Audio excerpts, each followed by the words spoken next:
This is one of those days when you wonder what America is capable of. Not in a good way. It's not the feeling we had watching President Kennedy win the election in 1960 and realize all together at once as a country that, yes, a Roman Catholic could be elected president of the United States, which was not believed possible until John Kennedy did it, until JFK won the presidency by less than 1% of the vote. You could feel American progress in that moment. You could feel a much more dramatic step in American progress when Barack Obama won the Iowa caucuses in 2008 in the overwhelmingly white state of Iowa. And then, as tears of joy fell from millions of eyes around the country, Barack Obama, joined by his family, gave a victory speech in Grant Park in Chicago the night he won the presidency. Those were the tears of joy for a jolt of progress that many of us thought we would not live to see.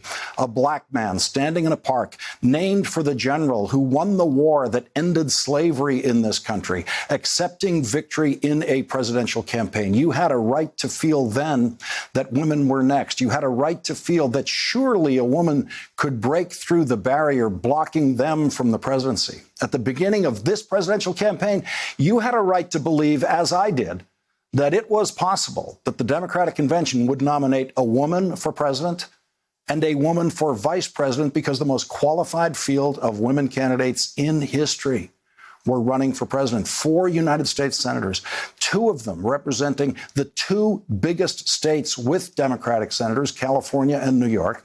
The other 2 from states that had delivered Democratic nominees for president before, Minnesota and Massachusetts.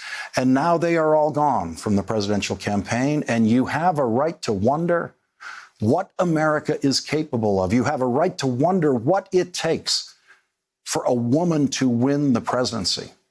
The world has passed us by on this point of social progress. India elected a woman prime minister, Indira Gandhi, in 1966. Israel elected a woman prime minister, Golda Meir, in 1969. The United Kingdom elected Prime Minister Margaret Thatcher in 1979. Pakistan elected Prime Minister Benazir Bhutto in 1988. Even Malawi, where only 7% of girls graduate from high school, Joyce Banda was elected vice president and then ascended to the presidency when the president died in 2012. Malawi has had 5 presidents, 5, and one of them was a woman.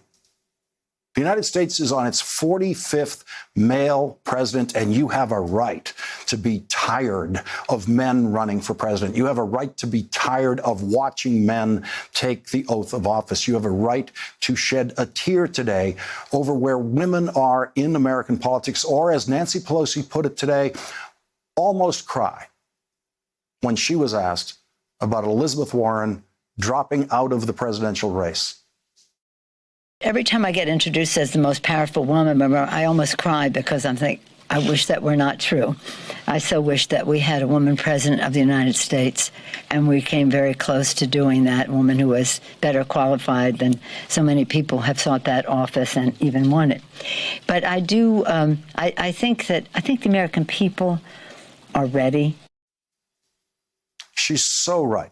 Elizabeth Warren is better qualified than so many people who have run for president, and better qualified than so many people who have won the presidency. But that wasn't good enough. So I announced this morning that I am suspending my campaign for president. I say this with a deep sense of gratitude for every single person who got in this fight, every single person who tried on a new idea, every single person who just moved a little in their notion of what a president of the United States should look like. Elizabeth Warren said she has no regrets. I have no regrets at all. You know, this has been the honor of a lifetime. 10 years ago, I was teaching a few blocks from here and talking about what was broken in America and ideas for how to fix it. And pretty much nobody wanted to hear it. And I've had a chance to get out there and talk with millions of people. Elizabeth Warren said today and repeated to Rachel tonight that she's not ready to endorse Joe Biden or Bernie Sanders for president. They each spoke to Elizabeth Warren by phone yesterday, and they each issued the standard tweet saluting the latest candidate to leave the race today. And they are each hoping for Elizabeth Warren's endorsement. Elizabeth Warren was asked today what it was like to stand in her voting booth in Cambridge, Massachusetts on Tuesday and see her name on the ballot for President of the United States. I stood at that voting booth and I looked down and I saw my name on the ballot. And I thought, wow, kiddo, you're not in Oklahoma anymore. That it really was a moment of thinking about how my mother and dad, if they were still here, would feel about this. I had gotten a long email from my nephew and how proud his dad, my brother, is, and how they were all had their plans to vote and had met other people. And it's these long ties. For that moment standing in the booth, I missed my mom and my daddy. That's right, kids. That feeling never goes away. No matter how old you are, there will be those times when you miss your mom and daddy, even when you're 70 years old, especially when you are 70 years old and looking at your name on a ballot for President of the United States. Elizabeth Warren went on at length about her gratitude to her campaign staff and her volunteers all around the country who upended their lives to devote themselves to her campaign, as have the staff and volunteers of every other campaign. Elizabeth Warren said disappointing those volunteers all over the country was one of the hardest parts of deciding to end her presidential campaign. And there was something else that was uniquely hard for Elizabeth Warren today.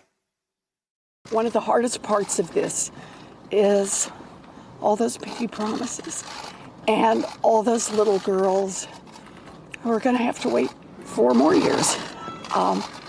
That's going to be hard. Two of the unique features of the Warren campaign were Elizabeth Warren's willingness to pose for an unlimited number of selfies after her campaign events, including one night in Washington Square Park in Greenwich Village, where Elizabeth Warren posed for selfies for 4 hours after that event with thousands of people. The other unique feature of the Warren campaign were those pinky promises. Hello. What's Good your luck. name? This is Caroline. Hi, Caroline. She wants to be president one day, too. Good. So, Caroline, my name's Elizabeth. I'm running for president because that's what girls do. Pinky promise to remember? Can you do pinky promise? Let's see. Can you do it? I think you've got it. There we go. All right, Caroline, we're in this together. Take care, sweetie. Bye-bye. Oh, the little girls are one of the best parts of this. And one of the best parts of this presidential campaign was Senator Elizabeth Warren.